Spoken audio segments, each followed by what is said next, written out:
guys, ako po ay nagluluto po ng sabaw. Ang sabaw na ito is chicken soup. Yan po siya.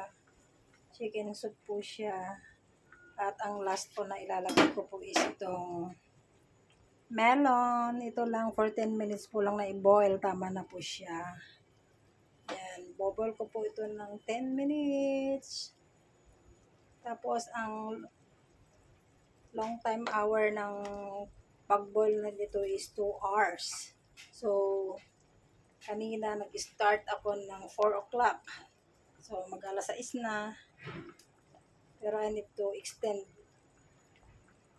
sa pag-boil po. Kasi, mas masarap. Masarap po siya. Nandito yung kanyang mga paa. Yan.